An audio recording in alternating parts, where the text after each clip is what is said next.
And I'm joined by Lieutenant General Raj Shukla, Major General G.D. Bakshi, SP Ved, who's the former DGP of J&K Police, and Ambassador Dr. Deepak Vora. Thank you so much for joining me on this debate. And I don't really have any words to express what I feel on this shameless admission by the Defence Minister of Pakistan, Major General Bakshi.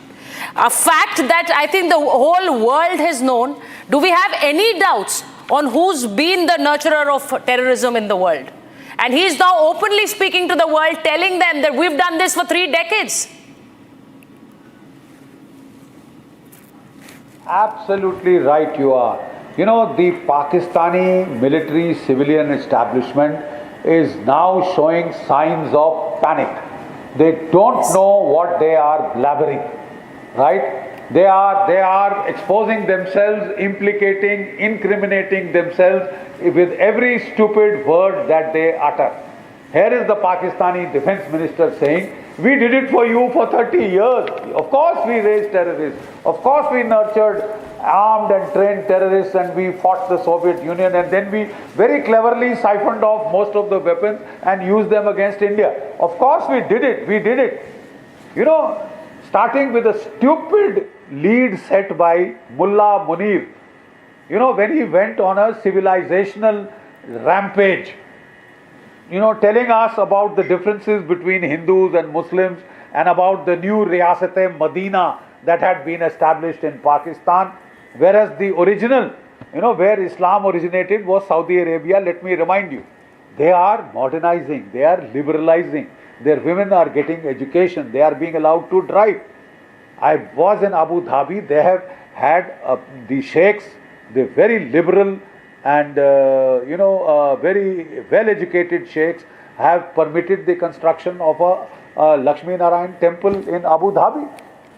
That is the way they are going, because they are focusing on the economy, on the well-being of their people. Pakistan, Mullah Munir is focusing on jihad, is focusing on Ghazwa-e-Hind, is focusing on trying to finger India in J&K, in Punjab, and has overthrown the legitimately elected government in Bangladesh to jihadize Bangladesh. You know, they now need to be taught a lesson. This won't work. We've suffered enough. We have had it up to our gills.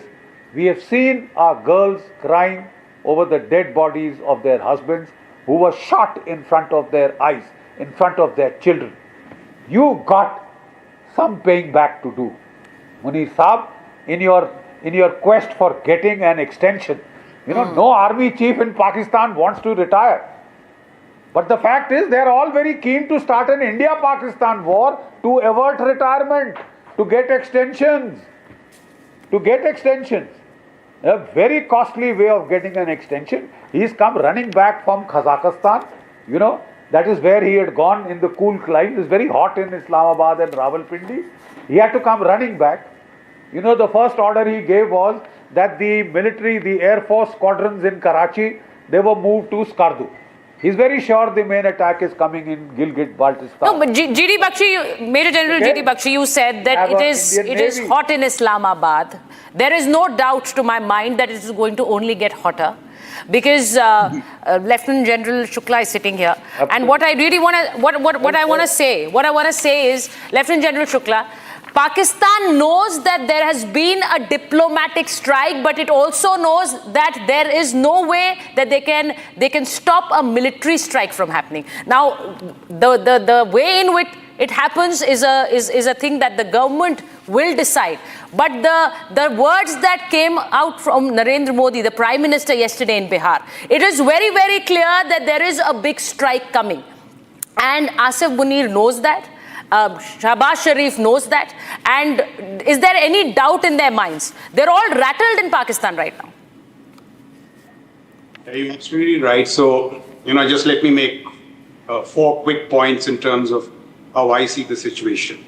So, you know, this terror ecosystem of Pakistan, helmed by General Asif Munir, who is actually the architect-in-chief of this heinous act that General Bakshi was referring to, and heinous because of the religious terror angle, the religious targeting, communal terror, the savagery. 4 honeymoons were turned into funerals. Those terrorists taking selfies with the ones they had killed.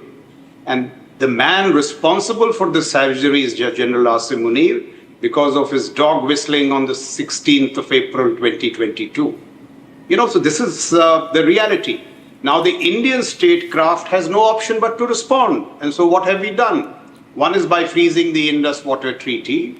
But what is worse, in my view, that there will be a bevy of responses, but what should be at the forefront of the response this time is calibrated kinetics, where we have a range of options across domains, across the escalatory ladder in terms of instruments, and that is what the Honorable Prime Minister was referring to when he said that we will chase the terrorists and their perpetrators to the end of the earth.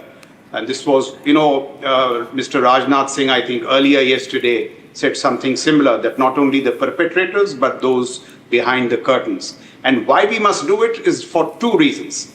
One is to re-establish deterrence which had got sown in Balakot, but has since, worn off. And 2, now this is the final thing. We must, Mr. Vora is here, we have enough, the diplomatic space seems to be in our favor. What we must do, the end game this time, is to isolate the Pak army, the ISI, from the larger Pakistani state and nation, take the world with us to deliver one message, that terror as a tool of statecraft will simply not work. That should be the ambitious objective of Indian statecraft. And under this very strong Prime Minister, I think we have every chance of achieving the same. Lieutenant General Shukla, the way you put it, let me just go across to Ambassador Vora, who's sitting here. And Ambassador Vora, as I said, it's a shameless admission from the Pakistani Defence Minister, a soft narrative that has no takers. We know that the world is standing with us, and they've been shouting from the rooftops, telling everyone that Pakistan is not behind this attack, but there is not even one voice standing in support. Thank you very much, ma'am. Always a pleasure to be with you. And of course, today you are, as usual, brilliant. I learned from you a lot. Now, we've heard 2 of India's outstanding soldiers. We've heard from General Bakshi, we've heard from General Shukla. It's just totally accurate what they have said. May I put it to you across in diplomatic terms with your gracious permission? This buffoon, that defense minister, so-called defense minister. Oh, absolutely. How do you make an acknowledgement that you have been indulging in terrorism? It's not ideological terrorism, it's mercenary terrorism. That you've been doing the dirty work on behalf of America, Britain and the West. America and Britain will be hopping mad. You're involving them. You intend to inculcate these people in whatever happened. We all know what happened in Afghanistan and so on. But to say so openly, the man has lost his marbles because he's scared. He's running scared. Ma'am, second point, we talked about the Indus Waters Treaties. Give me a moment, I'll explain to the millions of people who watch your show. The separation of India, the partition of India was 1947. Indus Waters Treaty signed in 1960. Why did it take 13 years? I'll tell you quickly. There's this British joker who decided on the partition of India. As far as British Indian Punjab was concerned, he sat at a table with a ruler and drew a line. This is Pakistan's part of Punjab, this is India. And that line gave the headworks of one of the finest irrigation systems in the world, canal-based, to India, Madhupur and Firozpur. Ma'am, at that time, had we wanted, we could have starved Pakistani Punjab, cut off all the water with the headworks. Yes. The control was with us. Not only did we not do it, but we also agreed to give them 65 million pounds sterling. That would have bought 125 tons of gold at that time. Today, of course, it will be much less than that. We agreed to give it to them even in 1965 when we fought a war. We were paying in 10 installments. We continued to give it. Now, why it was done, I'm not going to comment on that, whatever the leadership of the time thought. But today, when our minister says, not a drop of water, he's referring to irrigation water, and he's also referring to the fact that the Sindhu River, ma'am, which originates from Mansarovar, I'm a Sanatani. I mean, the Sindhu is my mother river. She comes from Shivji's, the sacred place. And what he said was that we will ensure that they die of thirst. Ma'am, this is the age of technology. Now, I don't want to say much more. General Bakshi knows better. General Shukla Saab knows much better than I do. That if you go to Leh, you go to a place called Alchi where we have a power project. Today, it's very easy to build a tunnel. Take it wherever you want, 100 kilometers, 20 kilometers, 200 kilometers. All you then need is a blast. A coffer dam will come up. The river will stop its normal flow. It will seek its own outlet. It will go into the tunnel. The tunnel can come out in Punjab or Haryana or wherever. Prime Minister had asked this question, why is our water flowing to these people? This is about 7 or 8 years ago. Finally, whatever Narendra Modi says, he means what he says what he means. This buffoon, General Bakshi, this character called, what is his name? Munir, the mad Mullah Munir. I think he's a reincarnation. I've served in the Somali region.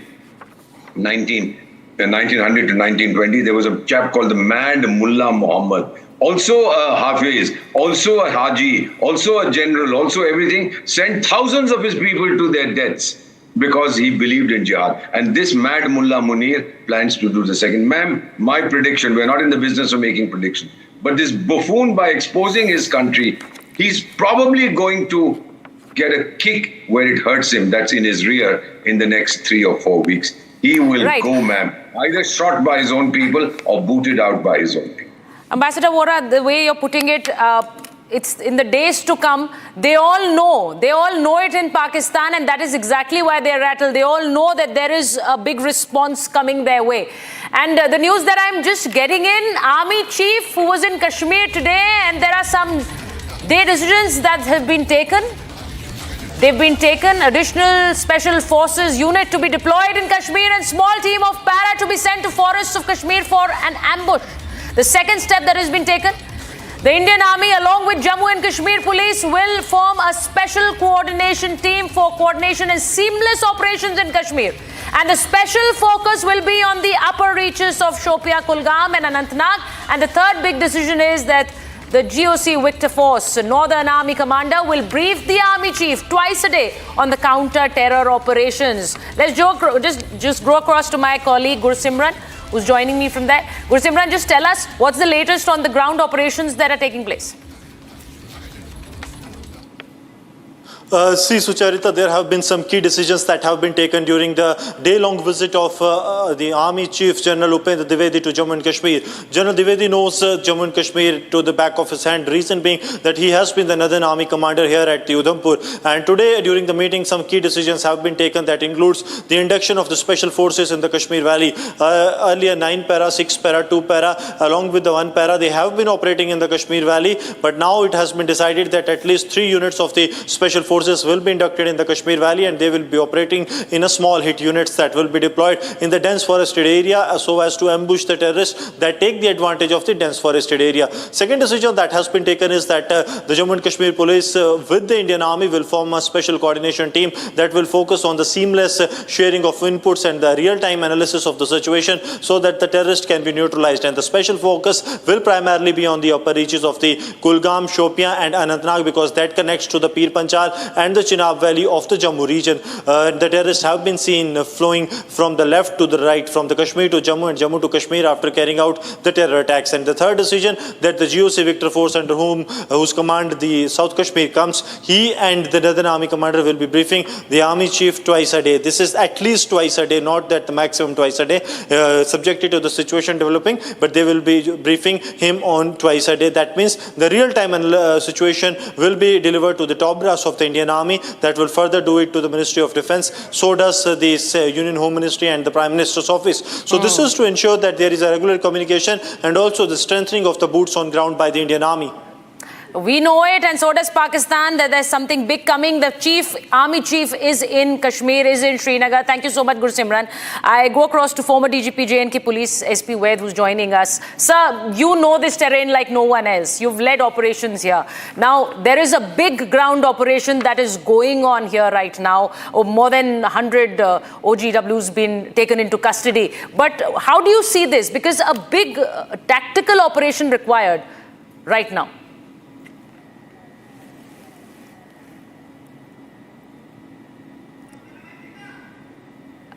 We are not able to hear, sir. Sir, I think you need to unmute yourself. My apologies. Good evening to everyone. The visit of the Honorable Army Chief was very, very crucial in the backdrop of what incident happened on 22nd. I think a bit of coordination was required, and the induction of few more units of the special forces, because the kind of terrain you see in South Kashmir, we all have seen those photographs of the place of incident, and thick forest and mountainous area all along in this belt, including Anantnag, hills of Anantnag, Pahalgam, Shopaiya, and its adjoining Pir Panchal range. There's a possibility of them slipping over towards Kishtwar, towards Banihal area. Now, all these points have to be kept in mind. We will not allow these terrorists to be alive for some more time. Very soon, you will get inputs that they will be tracked down and eliminated. Our boys are working very hard. It's a difficult terrain, no doubt. Somebody was on the other channel asking me, sir, 48 hours have passed and nothing has happened. In such operations, there's no timeline. Let's allow our men on the ground continue to work and go after them. We will get them. I have no doubt about it. And apart from this group, we have few more groups operating in Kashmir Valley, and there are 7-8 groups operating in Jammu region, hills of Jammu region, few in Rajouri Poonch, few in Doda, Udhampur, Basantgarh. We, in fact, yesterday had contact in Basantgarh area of Udhampur, where we lost our para Jawan. We had 2 kills in Uri, where infiltration bid was taking place. All around the Kashmir Valley and Jammu region, a lot of operations are taking place, and I think we are going to bloody have a tough time for these people, and they will not they are all on the run. And most important is the support structure. These Pakistanis cannot succeed without the local support. After all, somebody had helped them to recce this area. Somebody had helped them to come to this area. Somebody had offered them food. So all these people need to be dealt with. That's why today the house of those local 2 terrorists who are accompanying them where explosive was found, they were blown off. So I think with no mercy to these people. They need to be bloody. They are the enemies of Insaniyat. They are enemies of the Kashmiris. They are enemies of this country. So no mercy to them. We will. Yeah. Right. DGP, no mercy at all. And as you said that you have no doubts that they will be nabbed, neither do we. We know that the forces are working on ground. We know that they are working tactically. And the news that I would like to tell my viewers, as you said, the house of Lashkar terrorist Asif Sheikh was blown up today. Asif was involved in the Pahalgam attack. And Pakistan is spooked. Now it's relocating its weapons to the LOC. Now, Pakistan, that is rattled, now relocates tanks and arms to the LOC. Now, what exactly is happening in Pakistan right now? They fear a retaliation. And they know that a big retaliation is on its way, and that is why it's relocating its weapons. It's relocating tanks and arms to the LOC. Now, this is exactly what is happening in Pakistan right now. Also, all military leaves cancelled, missiles being tested in Karachi, security tightened at the terror launch pads. Now, do we have any doubts? Now, Major General Bakshi, when there is an open admission from the Defence Minister himself, we don't have any doubts that Pakistan has been harbouring terrorism. If security is being heightened at terror launch pads. Now, the common man comes very late for them. When they know that there is going to be retaliation, the first thing that they do is they give security to all the terrorists that are holed up in Pakistan. And that is what they're doing. You know, I think we have very credible kinetic military response options. you must define what is your aim, what is going to be the aim of such a kinetic response option. I think what is Pakistan's greatest vulnerability? What is the Shah Rag? It is not, as Mullah Asim Munir said, Jammu and Kashmir. It is the economy, stupid, as someone very famous, Bill Clinton, had pointed out. It is the economy. We should aim to hit the Pakistan economy and sink it once and for all. So we've already started the process by the abrogation of the Indus Waters Treaty, which hits the Pakistani agriculture very hard, right? Mainstay of their economy. Number two, in this operation, we should use the Army, the Navy, the Air Force in an attempt to impose heavy costs on Pakistan's capital military equipment. Let me give you an example. Pakistan is very fond of flying its F-16. It just bombed 2 villages in Afghanistan, killed 52 women and children, right? They're very fond of flying F-16. We have the S-400, one of the best air defense missiles in the world. Unlike in 2019, our aircraft are now equipped with Astra beyond visual range missiles of over 100-kilometer range. The Aram Sharam will be outraged. So I think we must aim at inflicting heavy costs on the Pakistani Air Force as it tries to, play Tom Cruise. We should get as many aircraft down as possible, very capital intensive equipment. Right. We must try and do damage. The Navy must be postured off Karachi. If we want, we can impose a partial or a full blockade, or at least we can exploit the naval flag to fire cruise missiles at terror targets, command and control targets in Karachi and elsewhere, right? Number three, the Indian Army. Like Pakistan, we were recommending that the ceasefire should be abrogated. Pakistan has helped us by abrogating the 1972 Shimla Accord. So there is no LOC now. You heard that? There is no LOC. So we have a number of our, Bofors guns, our ATAGs, our Dhanushs, our, the multi-barrel rocket launchers, Pinaka, also the Smirch. We should go for their counter battery, destroy their guns, destroy their command and control nodes, and in the bargain also go for some of the terrorist camps from which they are fleeing. Go for the terrorist camps. Major General Bakshi, now that you say this, let me just get Lieutenant General Shukla also into this, because now the entire country is looking at the retaliation that will take place. Now, we know that there are meetings taking place in New Delhi, from Delhi to Kashmir, but sir, militarily speaking, what are the options that you think can be explored? And right now, I'm just speaking about them. I'm asking you as a military man, you know their strength, you know our strength. What are the options that we can take? Much of it has already been recounted by General Bakshi. Right. I'll just add 2 to 3 things. One is, not only the Indian military, but the Indian strategic military system has a great deal of width and breadth. Pakistan, in comparison, just look at the economy, $4 trillion, $0.34 trillion. For a long time, we have been punching below our strategic weight. We must just punch to our strategic weight. And if we do that, that will encompass everything that General Bakshi said. There are options across the 3 domains. I'd agree with him. In the past, we have underinvested in our naval power. So blockades, there could be a combination of strikes and coercion.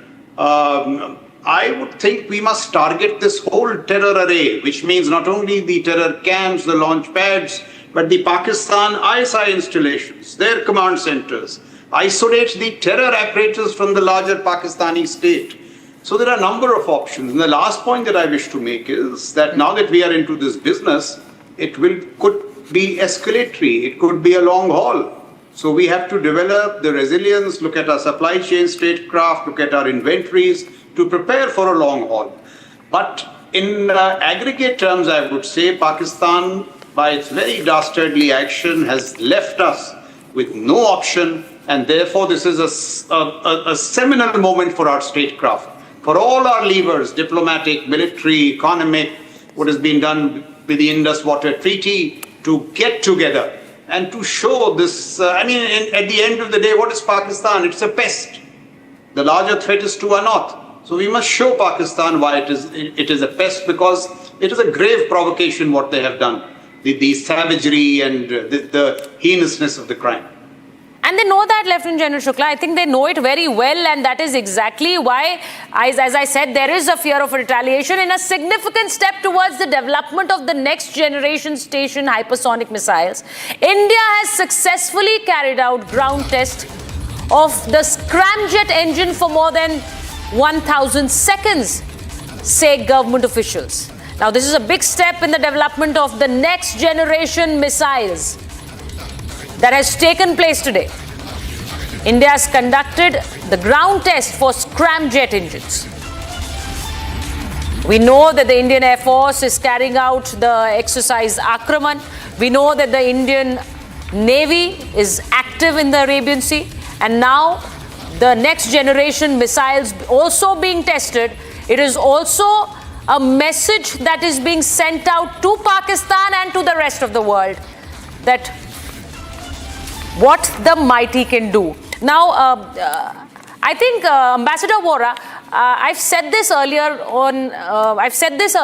that the Indus Waters Treaty being cancelled, being put at abeyance. Now, Pakistan screaming on the top of on rooftops, saying that this is an act of war. We did not even cancel it at the time of war. That is because India always has had a humanitarian thought. But now, I think enough is enough. Well, absolutely, no question about it. May I also say, ma'am, that I've just returned a few weeks ago from Srinagar. Whenever I went in the past, Director General Vaid was kind enough to make sure that there were fellows to protect me. But this time, I just went on my own. And I was staying when I had to, and I went to a hotel, a 5-star hotel, ma'am, something worth listening to. So I just walked in and I said, look, can I book a room? They said, yes, 45,000 rupees a night. And I said, look, I need for 3 days. And then they said, come back in 6 months because we are booked solid through. So tourism was reviving. 80% of Kashmir's lifeblood is tourism. This is what the Pakistanis intended to destroy. And what you've talked about, ma'am, there's a book here which I would recommend you read. It's written by one of my teachers, former teachers in the United States, Barbara Tuchman.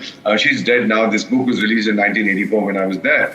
And it's called The March of Folly, how governments consistently act against the interests of their people.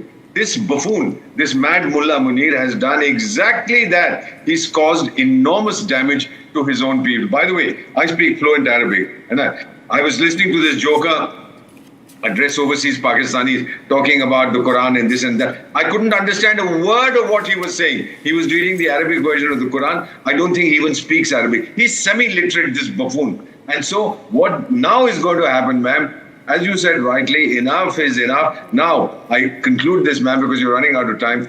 May I just read out this message from an American friend of mine? We have this small group of senators, congressmen, etc., etc. General Bakshi, what he says, he concludes with this. He says, we went and dragged out Manuel Noriega from Panama, beat up the guy. You do the same. And then he says, Pakistan's existence is no benefit to our planet. Pakistan's death will be no loss to our planet. What more can I say, sir? I think General Bakshi wants to respond to that. General Bakshi?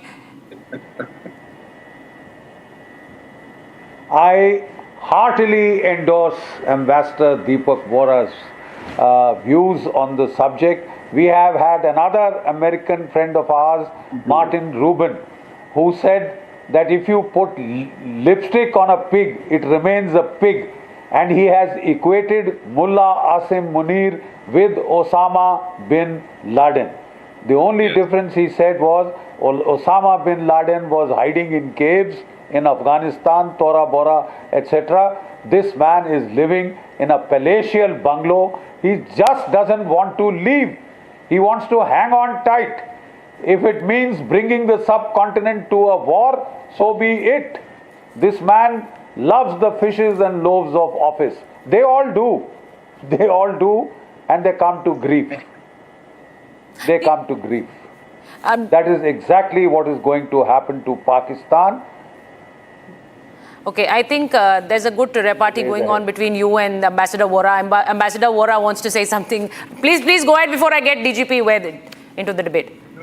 Please, I'll hold my peace for the time being, because if we want peace with Pakistan has to remain in one piece. No, we're going to make sure that it doesn't. That peace is not going to come. They are pulling out their troops. We are told from Balochistan, from Khyber Pakhtunkhwa. No. Ambassador Vora, let me just tell you, now that we are speaking right now, there's also this news coming in that Iran has now offered to mediate India-Pakistan tensions. Now, Foreign Minister Abbas Araghchi now cites good relations and deep cultural ties with both brotherly neighbors. Now, Iran, I think perhaps the first country that has come out in open and said that it wants to mediate because it has good ties with both the neighbors. Now, I don't really think there is any place for mediation right now, whatever Iran might be wanting to mediate. But there is no place for mediation, and that's precisely the reason why no other country has even tried to speak about a mediation. Now, today, the Defence Minister also speaking to Donald Trump and urging him to mediate. Now, Khawaja Asif had also said that Donald Trump, being the big brother that he is, he needs to mediate. Why are they scared? In any case, this Babarchi fellow, not Babarchi, whatever this Iranian character's name is. You remember that not too long ago, they were shooting missiles at each other. Then Babarchi went across to Pakistan. Oh, brother, darling, sweetheart. He went back, they started firing missiles at each other again. All this brotherly countries is arrant nonsense. It means nothing. Sometimes it's sisterly countries, sometimes it's brotherly countries. Iran better stay out of it. There's a character sitting across the Atlantic. His name is Donald Trump. He'll make sure that Iran doesn't get away with whatever it's trying to do. They are in deep trouble. So this is a non-starter, but it reflects, ma'am, he wouldn't have done it on his own. The Pakis, the Sunni Pakis, have begged Shia Iran to intervene, to save them. That's the big, suddenly the Babarchi, not Babarchi, whatever his name is, doesn't come out and say, I'm going to do this. No. Someone has asked you to do this. We haven't. So obviously, it's that mullah, that mad mullah who's asked you, Arey, meri jaan bachao, meri naukri bachao, meri zindagi bachao, mere paise bachao, come and mediate. It's a non-starter. It's not good. Okay, so now what you're saying is that Pakistan is so rattled that it has actually gone to Iran and said that it needs to mediate. Now, that is a different angle altogether, and I'm not surprised. I'm not surprised if that really has happened. Because they know that there will be a strike, and this is going to be decisive, and that is exactly why, as you're saying, they've gone out and wanting Iran to broker a peace between the two. Now, there's also a news coming in that the Government Medical College Hospital Jammu has issued an alert amidst cross-border tensions. Now, the GMC Jammu has issued a circular directing all staff to remain on high alert and ensure full preparedness to handle any emergency situations. Now, store officers have been instructed to maintain emergency supplies, critical medicines, and essential medical equipment in a state of immediate readiness. Now, that is something that is happening in Kashmir in the course of events that have happened, and that is precisely what we are telling you, that the GMC Jammu has issued a directive to all its members. Now, DGP Vaid, if I can come to you, you've seen this throughout your tenure. What Khawaja Asif has said today about being there and being the main, they've harbored terrorists, they've send them across to India. The entire world knows this, and they've been doing this. And he's said it, pinning the blame on the UK and the United States, as if that can be taken by any of the countries in the world. You're trying to pin the blame. You've let your country be used for terrorism, and you've seen this in all your tenure. The 3 decades that he's talking about, how terrorists were sent into India. See, Suchitra, this gentleman, he is just in a desperate bid trying to draw US and West in this conflict. They have, this is not the first time I'm hearing. I heard it from General Musharraf, who said Osama bin Laden is our hero. And we have been, this is a nation of beggars. They are ready to be sold for $1. Whoever gives them bloody 2-3 packs of dollars, they will do whatever dirty work they have to do.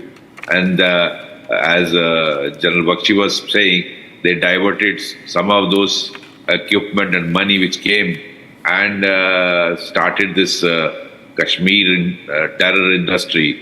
These, I think more than these terrorists and Hafiz Sayyid and these people, more dangerous is the deep state of Pakistan, the establishment of Pakistan, which includes the army and the ISI. We must, in this moment, if we don't do this now, there will be never such a moment. And I think whole world is standing with you today.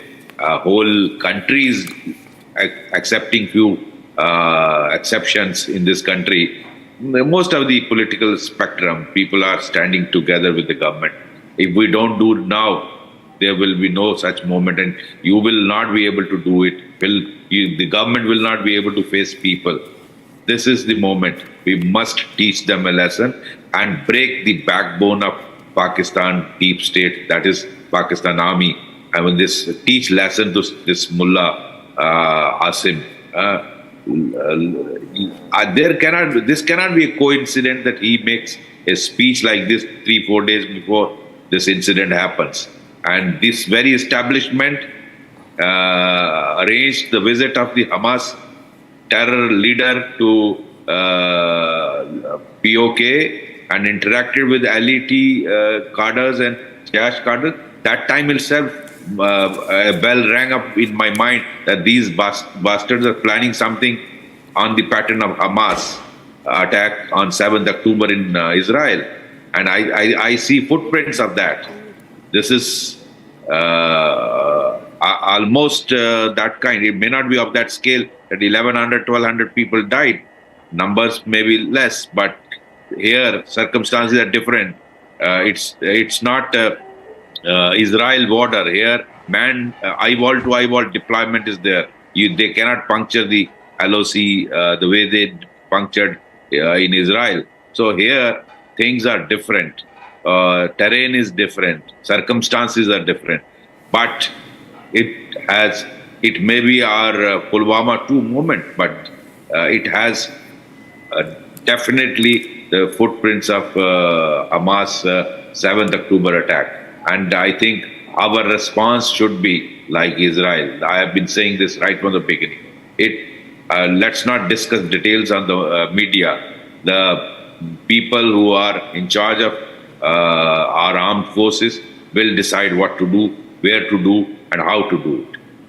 Right. DGP Ved, if I could just tell my viewers the kind of scrambling that's happening in Pakistan right now, which Pakistan is in a panic. All military leaves have been cancelled.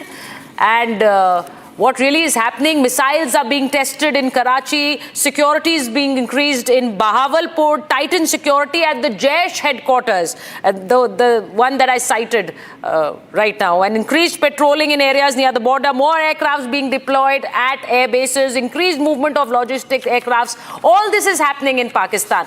Now, Major General Bakshi, a nuclear threat was also being given out.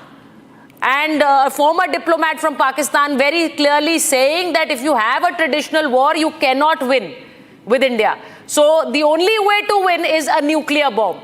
Now, imagine that the nuclear bomb is in the hands of a state that is so irresponsibly talking about it. I want to bring out one fact. You see, the Pakistani generals are very responsible state actors because their own lives are concerned, and they live very lavish lifestyles. Massive bungalows. You saw the kind of goodies that the Corps commander had in his fridge in Lahore. when the people attacked it and took away all the, his white peacocks to cut and eat, and the exotic fruit and craft cheese. They live very well. Such people do not press the nuclear trigger. Let's get that right.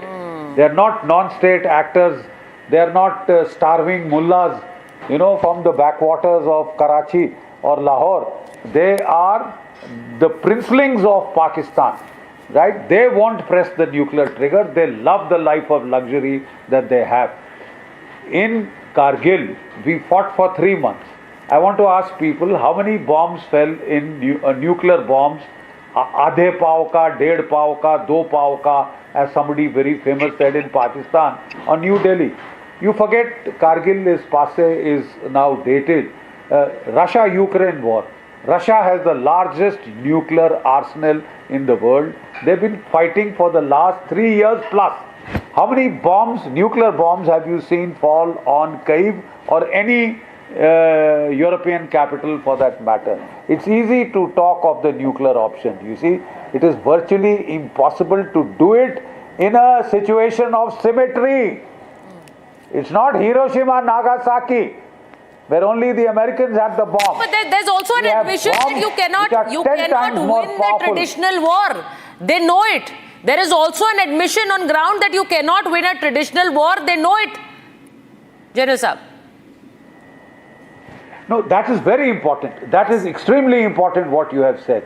Pakistan feels it has got us in a bind, exactly where it wants. There is nuclear deterrence. Conventional war they feel is ruled out. Therefore, they can make hay while the sun shines, escalating as much as they want in the sub-conventional field. It is up to us to break that log jam. There is space for a conventional war between the ends of nuclear and sub-conventional. We have to create that space. It is India's civilizational duty to create that space, unless you want to keep hearing your widows weep on television. Ambassador Bora, I just want to know from you, do you think that Pakistan will go out begging to the other Middle Eastern countries or maybe to America? Because there has been a statement issued by Khawaja Asif to Trump saying that they should mediate. Do you think they will try at a mediation? You mediate between 2 countries, 2 parties that are willing to be mediated. No, they've always done that. Even in times of war, they've always gone begging to the Americans. Absolutely. Now let me give you my own breaking news from my informal network of friends and colleagues around the world. They say, this has not been confirmed. I'm just telling you what has been said again on my group. We understand that the Chinese foreign minister turned down Pakistan's request to talk to India. Well, happy birthday. The Chinese are having enough problems with Donald Trump and with us, even though their president, whatever the chap's name is, ping pong, ding dong, tingling, pingling, has been writing love letters to India's president saying, oh dear, I love you, and let's discuss. Now their foreign minister, Wangi, Yangi, whatever the chap's name is, he said, hum nahi baat karenge. So ma'am, how do you mediate unless somebody is willing to listen to you? Why would the Middle East mediate? Chanakya ki teesri cheez kya thi? Bhed. And Bhed means 57 members of the Organization of Islamic Cooperation. There's only Pakistan, and the other 56 hate him, leave out Turkey. The only country that does support him within the Organization of Islamic Cooperation other than Turkey is the Islamic Republic of the People's Republic of China. Right. It's an Islamic country, by the way, as of today. No, Ambassador Bora, it's very clear. We've been briefing the diplomats. We've been speaking to the other countries, and America being the first that came out and stood in support. And now so many countries coming out and supporting India, saying that they are standing with us. Who stands in support with Pakistan? No one does. And that is exactly why they know that when there will be a retaliation, they will have nowhere to go, because there is no one standing with them. And that is the harsh reality, a reality that they need to face, that they are standing solitary, they are standing alone, because what they've done, they will be getting a retaliation, and that too very soon. Thank you so much, viewers, for watching us on The Debate.